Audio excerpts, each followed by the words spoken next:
Sejam muito bem-vindos a mais um programa. A nossa missão nessa imersão de hoje é desbravar um conjunto de documentos legais que moldam de forma meio silenciosa, sabe? Uhum. Mas de forma absolutamente profunda a realidade de milhões de pessoas no Brasil. Nós vamos analisar a fundo a proteção do trabalho da mulher, Exato. focando mais especificamente nas regras lá da nossa famosa Consolidação das Leis do Trabalho, a CLT. É um prazer enorme estar aqui com você para essa análise e vale ressaltar logo de cara uma coisa importante. Nós estamos lidando com o texto bruto da lei. Sim, a lei seca, né? Isso. Para muita gente, ler legislação pura pode parecer algo meio denso, talvez até um pouco monótono. Dá um certo sono às vezes. Dá sim, mas a garantia que a gente dá hoje é que esse material passa muito longe de ser chato. Com certeza. Ele é, na verdade, um retrato super vívido de quem somos como sociedade. Olha, lendo essas fontes, a sensação imediata que eu tive foi de estar diante de uma verdadeira cápsula do tempo. Nossa, sim, é bem por aí. É impressionante notar como o texto se comporta. No mesmo documento, a gente tem diretrizes que foram escritas lá em 1967. Com aquela linguagem super formal da época, né? Exatamente. E aí, logo nos parágrafos seguintes, a gente esbarra em atualizações super fresquinhas, sancionadas agora, no ano de 2025. É um contraste muito doido. É literalmente a história do mercado de trabalho brasileiro sendo contada através de incisos e parágrafos. Beleza, vamos desvendar isso. Vamos lá. O que a gente percebe lendo essas páginas é que a legislação tenta, a todo momento, equilibrar a ideia de igualdade, pura e simples no mercado, com proteções biológicas e sociais que são extremamente específicas. E o que é fascinante aqui é que essas leis não são apenas um manual burocrático, sabe? Uhum. Não são só regras de conformidade para o setor de RH de uma empresa. Elas são um espelho muito claro de nós mesmos. De como a gente evoluiu. Perfeito. Elas refletem a evolução do entendimento da nossa sociedade sobre o que realmente significa igualdade de oportunidades e sobre como devemos lidar com a saúde ocupacional e, principalmente, como o papel da família e da mulher se transformou. E a lei teve que correr atrás disso. Exato. Precisou ir se adaptando e, muitas vezes, a duras penas, para garantir que as diferenças naturais não virassem desvantagens competitivas. E é justamente por isso que esse assunto é tão vital para a nossa audiência. Seja para quem está liderando uma equipe enorme em uma multinacional. Ou para quem só quer entender os próprios direitos, né? Isso, na rotina ali do escritório, ou até mesmo por pura curiosidade sobre aquelas engrenagens invisíveis que fazem o mercado funcionar. Porque afeta tudo. Afeta. Afeta o planejamento, os custos e a cultura de todo o ambiente corporativo brasileiro. Para começar a desenhar esse cenário, a lei estabelece uma regra de ouro inicial. O famoso artigo 372. Esse mesmo, a regra de que os preceitos que regulam o trabalho masculino se aplicam integralmente ao feminino. A exceção ocorre apenas onde essas regras colidem com as proteções especiais voltadas para as mulheres. E a legislação faz questão de blindar a renda aí, né? Sim, deixando muito claro que essas proteções jamais podem justificar qualquer tipo de redução de salário. Esse alicerce é o ponto de partida de tudo. A lei diz basicamente assim: a base de exigência é a mesma, o valor do trabalho é o mesmo, então a remuneração não pode sofrer descontos sob a desculpa de que a lei oferece essas garantias extras. Perfeito. E a partir desse princípio de igualdade, o texto começa a corrigir umas distorções históricas bem pesadas. É nesse ponto que o documento joga na nossa cara a realidade de uma época que, parando para pensar, nem é tão distante assim. Sem dúvida. Foi exatamente lendo essa parte das fontes que eu tive um verdadeiro choque de realidade. Tem um trecho específico, incluído por uma lei aprovada em 1999. 1999. Ontem, historicamente falando. Ontem. Pensa bem no contexto de quem viveu essa época. A internet estava entrando nas casas, o mundo falando da virada do milênio, tecnologia avançando. E ainda assim, o legislador brasileiro precisou sentar e colocar no papel proibições chocantes de tão básicas. A lei teve que proibir expressamente que anúncios de emprego fizessem referência ao sexo, à idade ou à situação familiar da pessoa. É absurdo pensar que isso precisava estar escrito. Pois é.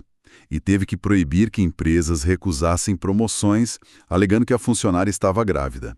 E olha, o que mais me impressionou, precisou proibir a exigência de testes de gravidez ou de laudos de esterilidade para a contratação. Inacreditável! E proibiu de forma absoluta as revistas íntimas nas funcionárias. O simples fato de isso virar lei, às vésperas dos anos 2000, mostra que essas práticas eram assustadoramente comuns. Essa constatação é bem pesada, mas ela é super necessária para a gente entender a evolução do mercado. Para entender o porquê de o Estado precisar detalhar tanto essas proibições, a gente tem que olhar para a estrutura de poder daquela época. Proibir revistas íntimas e testes de gravidez não foi só um ajuste jurídico. Foi muito mais que isso. Foi um movimento de resgate da dignidade humana básica dentro do trabalho. Antes disso, esses critérios puramente subjetivos, invasivos e super discriminatórios funcionavam como um filtro oculto. Um bloqueio mesmo. Exato, bloqueando ativamente a ascensão profissional feminina. Então, a lei de 1999 precisou criar uma barreira intransponível, dizendo ao empregador: você não tem o direito de usar a biologia ou a vida familiar da funcionária como triagem. Essa intervenção muda completamente o jogo. E se o desgaste moral e psicológico exigiu uma lei tão dura, o texto também entra na questão do desgaste físico puro e simples. A parte de ergonomia. Sim, detalhando os limites, as fontes trazem dados muito concretos que ajudam quem nos ouve a visualizar a rotina de quem trabalha com esforço braçal.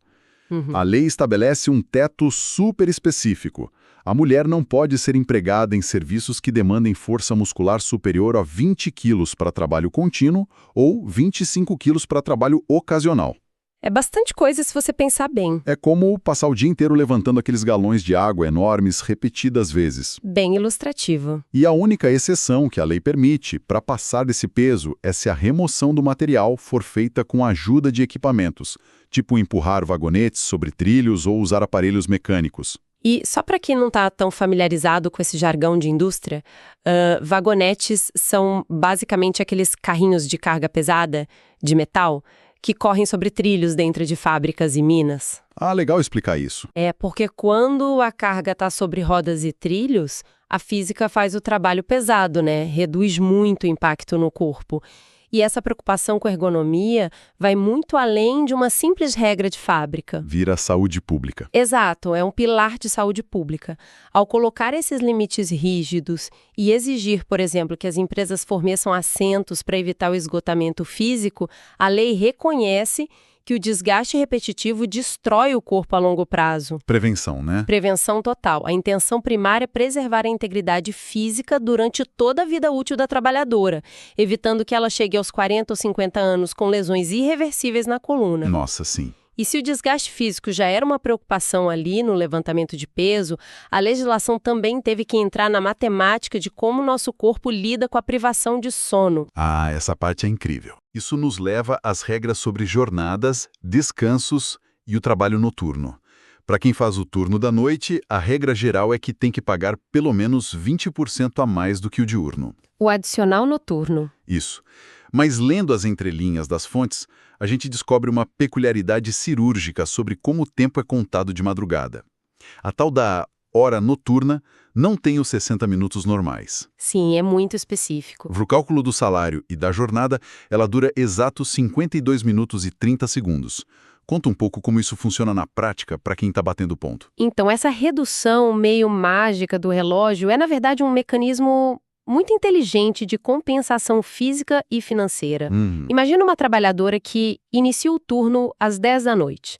O trabalho noturno é biologicamente muito mais agressivo, porque força o organismo a funcionar contra o nosso ritmo circadiano natural. A gente não foi feito para trabalhar de madrugada, né? De jeito nenhum.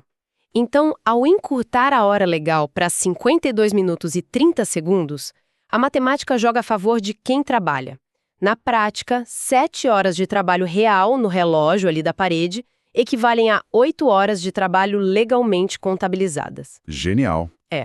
Isso significa que a funcionária completa a jornada exigida, passando menos tempo absoluto dentro da empresa de madrugada, ou se ela ficar o tempo integral físico de 8 horas, ela começa a receber hora extra mais rápido. É uma matemática que protege o sono e o bolso ao mesmo tempo. Com certeza. E falando em sono, o direito ao descanso tem regras igualmente rígidas. A lei exige um intervalo de no mínimo 11 horas consecutivas entre duas jornadas de trabalho. Fundamental. Ou seja, se a pessoa apagar as luzes e sair do escritório às 10 da noite, ela está legalmente proibida de iniciar o próximo turno antes das 9 da manhã do dia seguinte. Não pode mesmo. Além disso, tem a obrigatoriedade daquelas pausas de 1 a 2 horas para refeição e o famoso descanso semanal de 24 horas consecutivas, que a lei diz que deve cair preferencialmente no domingo. E se o negócio exigir trabalho aos domingos, como no comércio ou hospitais? Tem regra para isso também? Sim, a empresa é obrigada a organizar uma escala de revezamento quinzenal.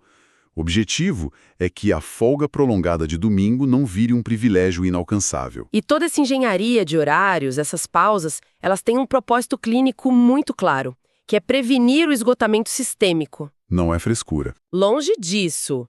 Não estamos falando de curar aquele cansaço de uma terça-feira agitada. Estamos falando de evitar o estresse crônico acumulado ao longo de anos e anos.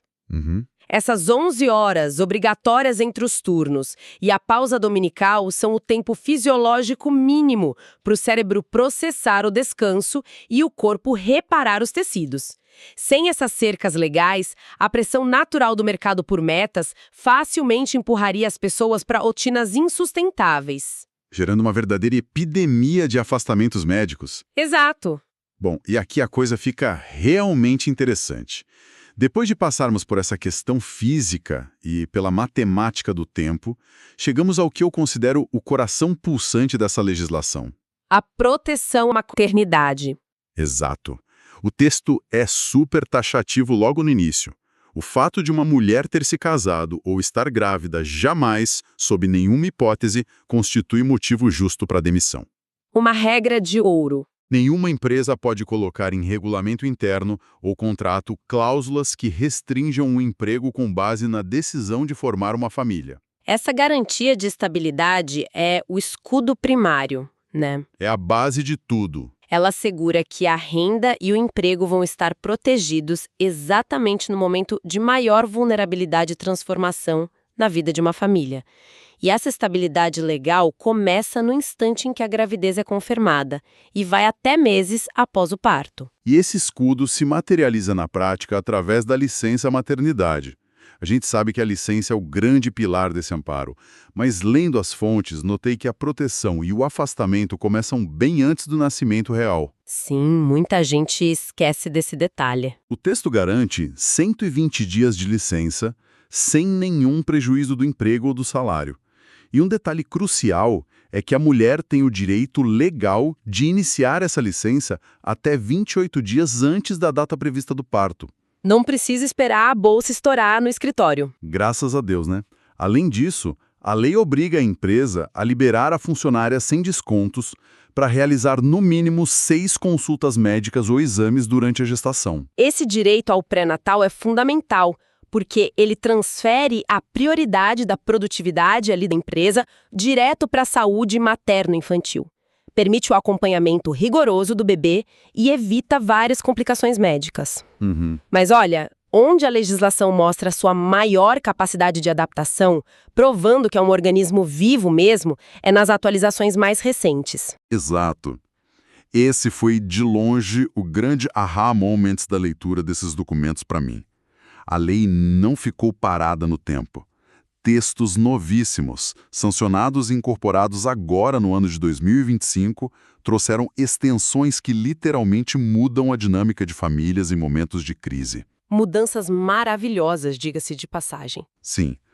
Por exemplo, a lei agora garante uma prorrogação automática de 60 dias na licença em casos de nascimento ou adoção de crianças com deficiência permanente causada pelo Zika vírus. Muito específico e muito necessário. E a mudança que mais me chamou a atenção lida com internações prolongadas. Se a mãe ou o recém-nascido precisarem ficar internados por mais de 2 semanas após o parto, a licença pode ser estendida em até 120 dias e a contagem principal só começa a valer após a alta médica. E para nossa audiência dimensionar o impacto humano dessas atualizações de 2025, basta imaginar o cenário anterior. Era cruel. Muito. Imagina a angústia de uma mãe com o bebê prematuro. A criança nasce aos 7 meses e precisa ficar na UTI neonatal por 2 ou 3 meses. Nossa, o relógio ali correndo. Exato. Na regra antiga, a licença estava sendo gasta enquanto o bebê estava na incubadora. Quando a criança finalmente recebia a alta e ia para casa, precisando de todos aqueles cuidados extremos, a licença da mãe já estava praticamente acabando. Obrigando ela a voltar ao trabalho na hora mais crítica. Pois é. Então, essa nova legislação corrige uma crueldade sistêmica, garantindo que o tempo essencial de cuidado no ambiente seguro de casa seja preservado, independente das batalhas vencidas dentro do hospital. É uma mudança de paradigma gigantesca. E, acompanhando essa linha de saúde, a lei também aborda com muita seriedade o ambiente em que a mulher grávida está inserida, regulando o que chamamos de atividades insalubres. Esse ponto gera muita dúvida nas empresas. A regra é muito clara. Funcionárias grávidas devem ser obrigatoriamente afastadas de quaisquer atividades consideradas insalubres em grau máximo. Ponto. Não tem negociação. Agora, se a insalubridade for de grau médio ou mínimo, elas devem ser afastadas se apresentarem um atestado médico, o que também vale para a amamentação.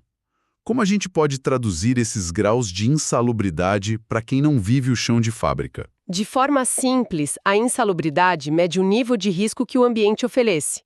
O grau máximo envolve contato direto com agentes biológicos altamente infecciosos, tipo ala de isolamento de hospital. Entendi. Ou o manuseio de produtos químicos muito tóxicos na indústria. Nesses casos, a lei tira a mulher do risco na hora. Já os graus médio e mínimo costumam ser exposição a ruídos muito altos, vibrações contínuas de maquinário ou frio extremo de câmaras frigoríficas. Certo. E aí tem a questão financeira atrelada a isso. Exatamente. O ponto mais sensível de todo esse artigo é que, ao ser realocada para uma função segura e administrativa, a remuneração dela precisa ser mantida integralmente pela empresa, incluindo o adicional financeiro de insalubridade que ela recebia antes de engravidar.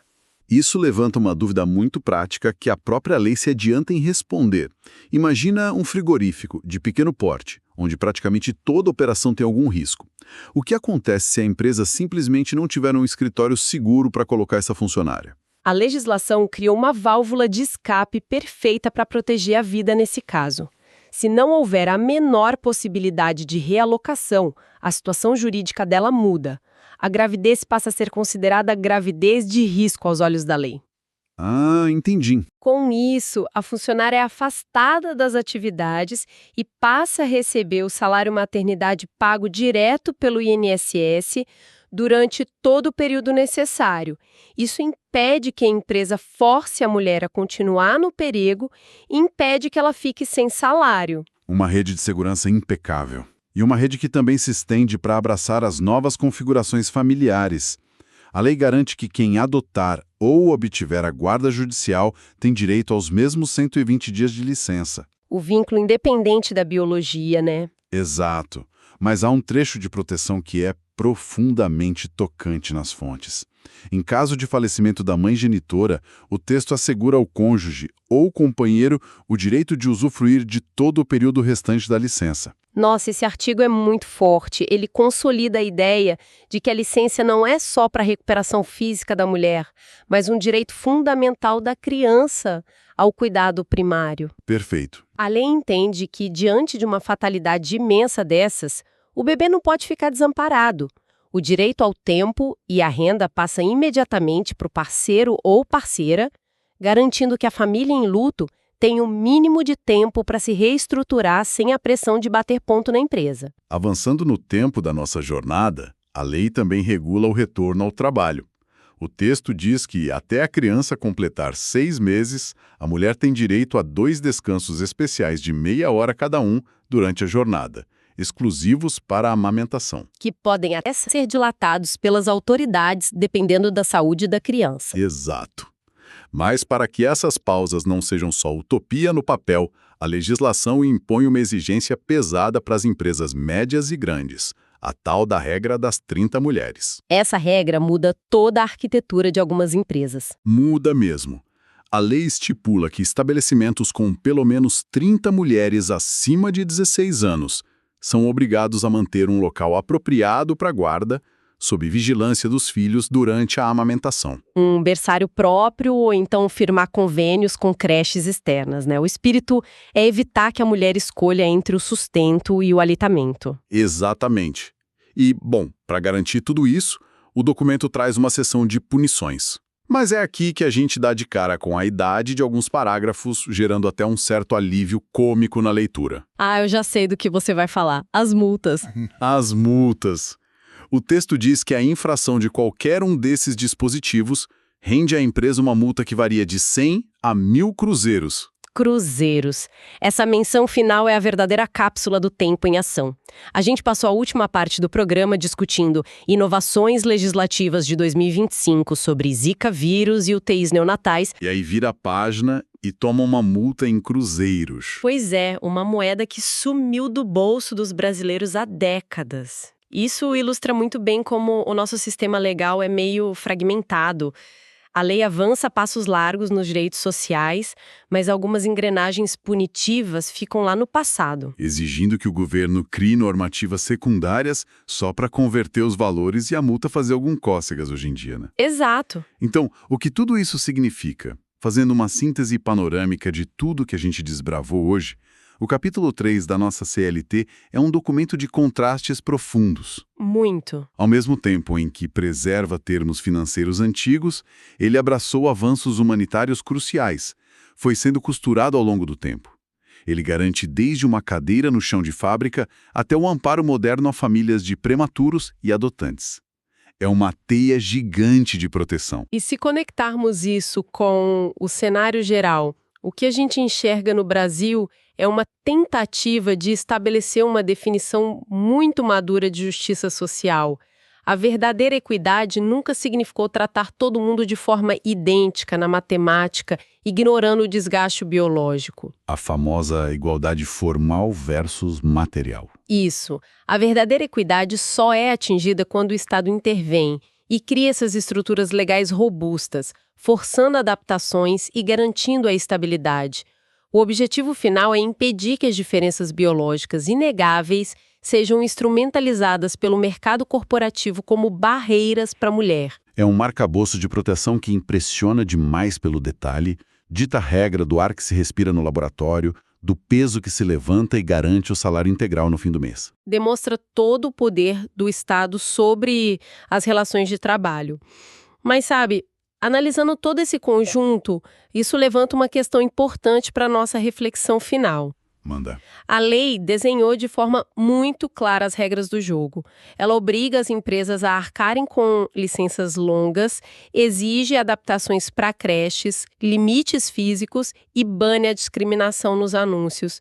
Ou seja, ela usa a força do Estado para arrombar a porta do mercado de trabalho. Sim, entra de pé na porta. Mas fica a provocação que o texto não responde até que ponto a simples existência dessas proteções tão grandes que encarecem a gestão para o empregador, se não forem acompanhadas por uma mudança estrutural e profunda na mentalidade de quem lidera, acabam gerando um viés inconsciente na hora de contratar. É, o tal do custo invisível que bota na conta da mulher. Exatamente. A lei garante com rigor que a porta da empresa não seja fechada na cara de ninguém pelo gênero. Mas, no fim das contas, lá nos bastidores do poder, é a cultura do ambiente corporativo que decide se as mulheres são, de fato, convidadas a sentar à mesa de decisões. Uma provocação excelente para encerrarmos a nossa imersão de hoje. Fica o convite para a nossa audiência refletir sobre isso nos seus próprios ambientes de trabalho. Foi incrível participar dessa análise. Muito obrigado à companhia de quem nos ouve por ter acompanhado mais esse mergulho detalhado nas fontes. Até a próxima e um grande abraço!